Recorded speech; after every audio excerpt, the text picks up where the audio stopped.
Rangkuman informasi pilihan dari berbagai kabupaten dan kota di Jawa Timur segera hadir dalam Buletin Jawa Timur. Buletin Jawa Timur.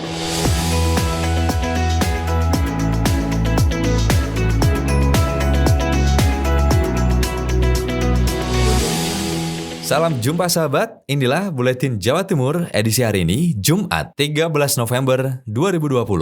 Saya Oza Ahmad.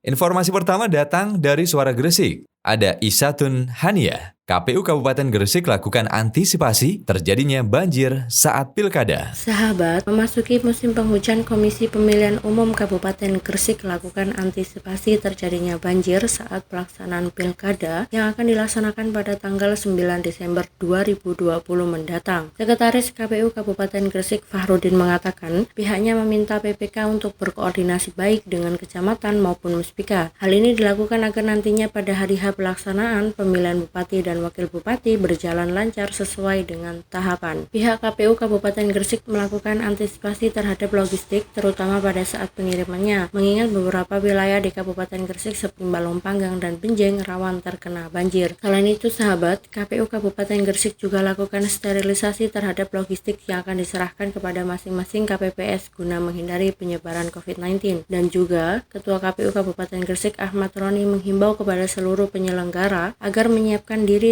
terlebih lagi pelaksanaan pemilihan yang akan berlangsung pada tanggal 9 Desember mendatang membutuhkan tenaga ekstra.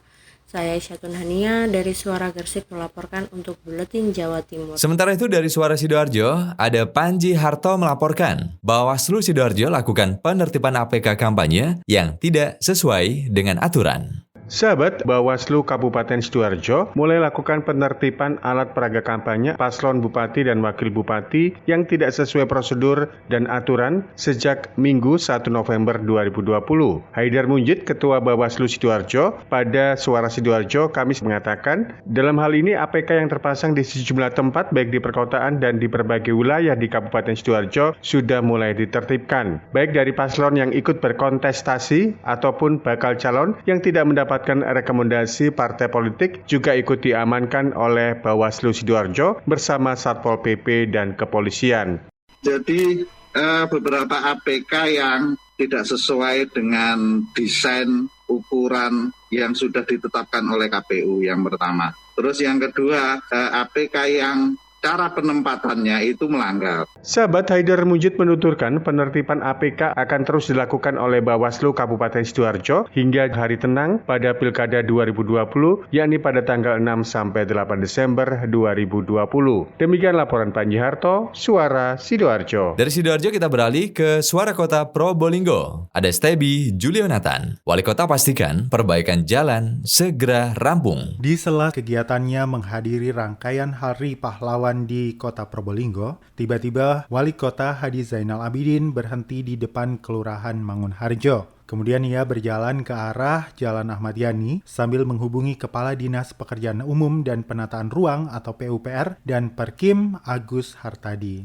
Wali Kota menegaskan jika ia ingin tahu secara langsung bagaimana perkembangan perbaikan jalan di Jalan Ahmad Yani yang sempat dikeluhkan oleh masyarakat karena dampak dari perbaikan jembatan di Jalan Lingkar Utara. Beberapa waktu lalu, Jalan Ahmad Yani hingga Jalan Basuki Rahmat menjadi salah satu akses untuk truk bertonnase besar melintasi kota Probolinggo. Akibatnya jalan rusak berat, berlubang, dan kerap terjadi kecelakaan. Bahkan ada yang menjuluki wisata jalan berlubang di kota ini. Pemerintah Kota Probolinggo tidak diam, tapi perbaikan membutuhkan proses. Begitu jalur Lingkar Utara selesai, pemerintah Kota Probolinggo kembali mengalihkan akses untuk truk bertonnase tinggi di sana. Dan sidak yang dilakukan oleh Wali Kota bertujuan untuk memastikan bahwa perbaikan jalan berlangsung tepat waktu pada 3 Desember 2020 mendatang. Stebi Julionathan, Suara Kota Probolinggo. Selanjutnya ada Kirana Nisa dari Mahardika FM Kota Blitar. UMK Kota Blitar tahun 2021 diusulkan naik 3,27% menjadi Rp2.018.000. Pemerintah Kota Blitar mengusulkan upah minimum kota UMK tahun 2021. Setelah dirapatkan bersama Dewan Pengupahan, Serikat Pekerja dan Apindo, UMK Kota Blitar disepakati naik 3,27% dari Rp1.954.706 menjadi Rp2.018.552. Suaryono, Kepala Dinas Penanaman Modal, Tenaga Kerja dan PTSP Kota Blitar, saat dikonfirmasi 11 November 2020 mengatakan, meski kenaikannya tidak banyak, namun sudah sesuai dengan dasar hukum yang jelas, yaitu Peraturan Pemerintah Nomor 78 Tahun 2015 tentang pengupahan. Selain itu, penghitungan kenaikan UMK juga disesuaikan dengan pertumbuhan ekonomi dan inflasi nasional yang dirilis BPS RI sebesar 3,7%. Suaryono menegaskan setelah disepakati di tingkat daerah, pihaknya akan segera mengirim usulan ini ke Gubernur Jawa Timur 13 November 2020. Setelah ditetapkan, pihaknya akan melakukan sosialisasi ke pengusaha terkait kenaikan UMK tahun 2021.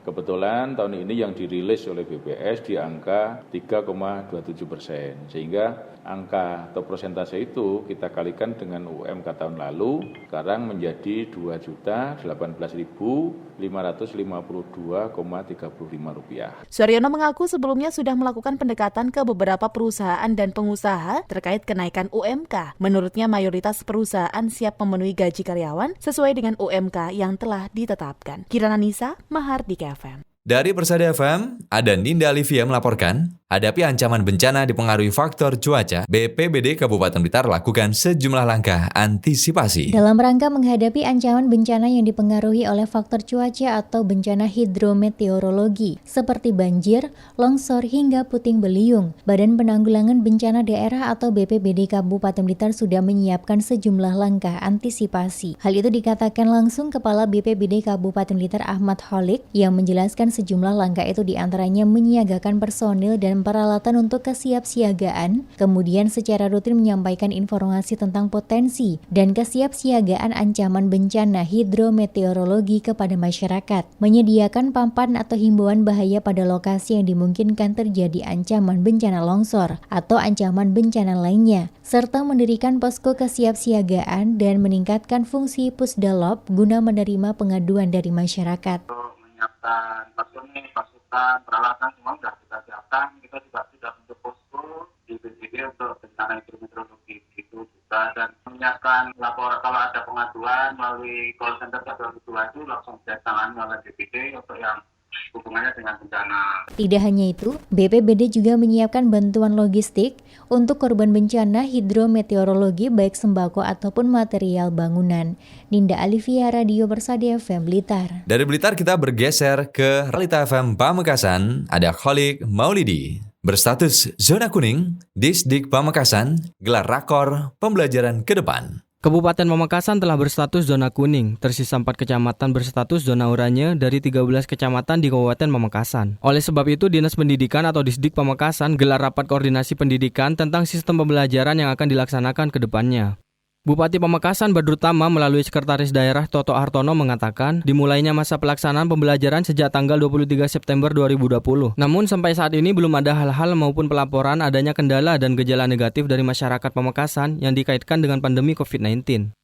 Toto menyampaikan berkat kerja keras dari semua pihak dan seluruh elemen masyarakat, protokol kesehatan di Kabupaten Pamekasan sebagian besar masyarakat sudah dilaksanakan dengan ketat, telah dipatuhi dan diterapkan dengan baik. Kemudian masa pelaksanaan pembelajaran yang sudah kita lalui sejak tanggal 23 September, belum ada hal-hal yang menjadi laporan atau dumas masyarakat terkait dengan yang kaitannya pelaksanaan dikaitkan dengan pandemi COVID. Ya, alhamdulillah bahwa dengan kerja keras kita semua, bahwa protokol kesehatan dilakukan dengan ketat, maka dalam masa pelaksanaan 23 September sampai saat ini belum ada laporan dan kita tidak berharap ada kejadian, dan alhamdulillah ini perlu kita pertahankan dan kita tingkatkan terus-menerus. Toto berharap ke depannya Kabupaten Pamekasan dapat terus tercipta keamanan, terkendali dan tetap kondusif, sehingga tidak akan menimbulkan suatu kejadian yang tidak diinginkan, serta tidak bertambah klaster-klaster baru. Oleh sebab itu, sebagai bentuk pengaplikasian di era new normal ini, protokol kesehatan harus tetap dipertahankan, ditingkatkan terus-menerus, dan wajib ditegakkan. Kholik Maulidi, Realita FM Pamekasan.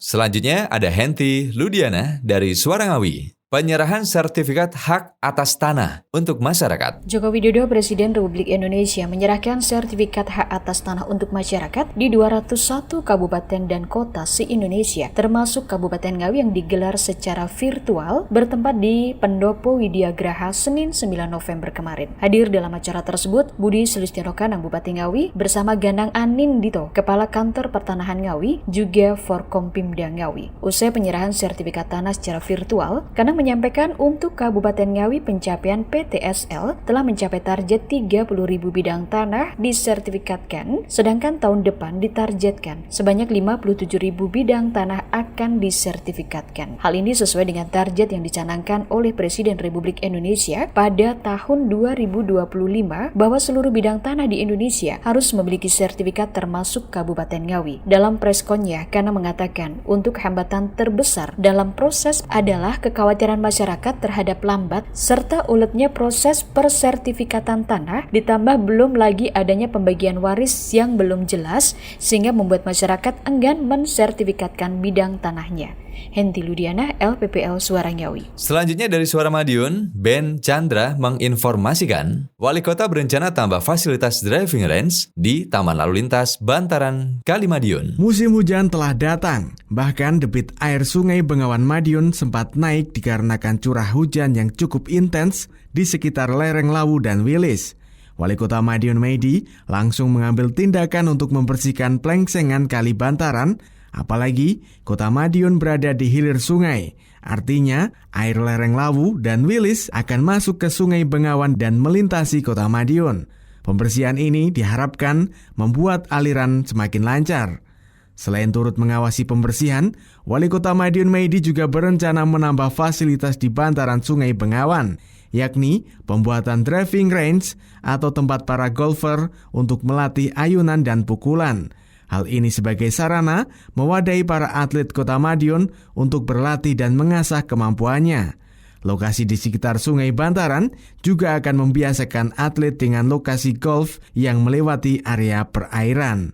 Ben Chandra, Radio Suara Madiun. Selanjutnya, dari Ersal FM Nganjuk. Bupati Nganjuk dorong organisasi perangkat daerah atau OPD semangat tolak gratifikasi. Bupati Nganjuk Novi Rahman Hidayat mendampingi Puskesmas Nganjuk dalam penilaian zona integritas wilayah bebas dari korupsi atau WBK kemarin dan membuka presentasi tim secara daring dengan Kementerian Pendayagunaan Aparatur Sipil Negara dan Reformasi Birokrasi. Dalam sambutannya, Mas Novi mengatakan WBK saat ini bukan hanya inovasi namun juga kebutuhan di mana pelayanan harus tetap prima serta didukung semangat anti korupsi. Puskesmas Nganjuk menjadi salah satu contoh pelayanan yang baik di Nganjuk yang telah menerapkan zona integritas dan berharap semoga predikat WPK akan diraih Puskesmas Nganjuk, bahkan WPBB atau wilayah birokrasi bersih melayani. Langkah Puskesmas Nganjuk bisa ditiru organisasi perangkat daerah atau OPD lain di Pemkab Nganjuk sehingga OPD bisa memberi pelayanan maksimal kepada masyarakat. Semangat melayani dan tolak gratifikasi yang harus diusung. Kepala Puskesmas Nganjuk Dr. Ilham Pramudani yang mempresentasi mulai sistem penilaian kinerja di internal Puskesmas, inovasi bagi masyarakat hingga membuka akses untuk keluhan termasuk penyebaran informasi terkait pelayanan melalui sosial media. Dari Agustin Merdekawati, Suara Anjuk Ladang Nganjuk. Berikutnya ada Akbar Wiana dari Belambangan FM Banyuwangi. Pemkab Banyuwangi terus kembangkan potensi wisata alam. Bupati Banyuwangi Abdullah Aswar Anas mengajak para pelaku wisata untuk tetap berkomitmen mengembangkan pariwisata berkelanjutan di Banyuwangi. Menurutnya, pariwisata berbasis alam saat ini telah menjadi salah satu model utama pendorong pertumbuhan ekonomi daerah. Hal itu disampaikan Bupati Anas saat menghadiri acara penanaman cemara udang di lokasi Bangsring Underwater, Kecamatan Wongsorjo, Selasa 10 November 2020. Anas menjelaskan bahwa ke depan pembangunan pariwisata Banyuwangi harus tetap mengedepankan pariwisata berbasis alam. Menurutnya, pariwisata berbasis alam hadir menjadi solusi bagi pembangunan daerah. Anas menambahkan pariwisata alam diprediksi akan menjadi pilihan utama para pelancong pasca pandemi COVID-19. Wisata alam sudah pasti menjadi pilihan pertama karena alam memberikan manfaat yang besar dengan resiko rendah terhadap kesehatan. Ingat ke depan, Banyuwangi akan menjual yang disebut dengan sustainable tourism atau dikenal juga dengan ecotourism.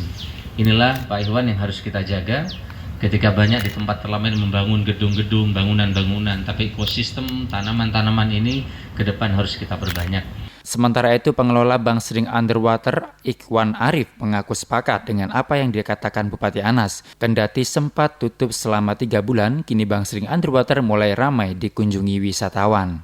Akbar Wiana melaporkan. Informasi terakhir ada Ari Agustias dari Pradia Suara Tuban. 2 atlet paralayang Tuban raih juara 1 dan 2 di Liga Jawa Timur. 2 atlet putri paralayang Tuban berhasil menjadi juara umum 1, 2, dan 3 dalam gelaran event Liga Jatim seri 2 dan 3 yang dilaksanakan di venue Modangan dan Donomulyo, Malang. Kedua atlet unggulan paralayang Tuban tersebut ialah Langking Ayu Pratiwi dan Septian Nurul Latifah. Keduanya meraih juara di kategori U21 putri. Rinciannya, Langking Ayu Pratiwi meraih juara umum 1 kategori U21 putri di Liga Jatim seri 2 dan seri 3. Sementara Septian Nurul Latifah meraih juara 2 di Liga Jatim seri 2 dan meraih juara 3 di Liga Jatim seri 3. Pelatih sekaligus ketua cabur paralayang Tuban, Mas Rondi, mengatakan upaya yang dilakukan membuahkan hasil meski belum begitu maksimal. Sebab dari 4 atlet yang diikutkan di Liga Jatim, sementara ini hanya 2 atlet putri yang mampu meraih juara. Sementara itu, Ketua KONI Tuban Mirzali Mansur menyampaikan selamat dan bangga dengan perolehan prestasi di tingkat Jatim tersebut. Syukur alhamdulillah, atlet Puslat Cup KONI Kabupaten Tuban cabur paralayang meraih juara 1 dan juara 2 di Liga Paralayang Jawa Timur tahun 2020 nomor kategori mendarat putri U21. Kami bangga dan menyampaikan selamat kepada Ananda yang telah meraih prestasi. Semoga prestasi ini mampu atau menambah semangat untuk berlatih hingga meraih prestasi-prestasi yang lebih tinggi lagi, terutama di Porprov Jatim ke-7 tahun 2022 nanti. Ari Agustias, Pradia Suara Tuban untuk Buletin Jawa Timur. Sahabat, demikian informasi Buletin Jawa Timur edisi hari ini. Saya Uza Ahmad, sampai jumpa di Buletin Jawa Timur edisi selanjutnya. Rangkuman informasi pilihan dari berbagai kabupaten dan kota di Jawa Timur baru saja sahabat dengarkan dalam Buletin Jawa Timur. Buletin Jawa Timur. Buletin Jawa Timur bisa sahabat dengarkan Senin sampai Jumat jam 8 pagi dan 4 sore. Disiarkan serentak di Lembaga Penyiaran Publik Lokal Suara Sidoarjo, Persada Kabupaten Blitar, Mardika Kota Blitar, Ralita Pamekasan, Suara Sampang, Suara Kota Probolinggo, Suara Lumajang, Suara Pasuruan, Blambangan Banyuwangi, Wika Mojokerto, Suara Gresik, Pradia Suara Tuban, Malawapati Bojonegoro, Ersal Nganjuk, Suara Madiun, Suara Ngawi, Suara Pacitan, Praja Angkasa Trenggalek, dan RGR Tulungagung. Persembahan dari Asosiasi Lembaga Penyiaran Publik Lokal Jawa Timur.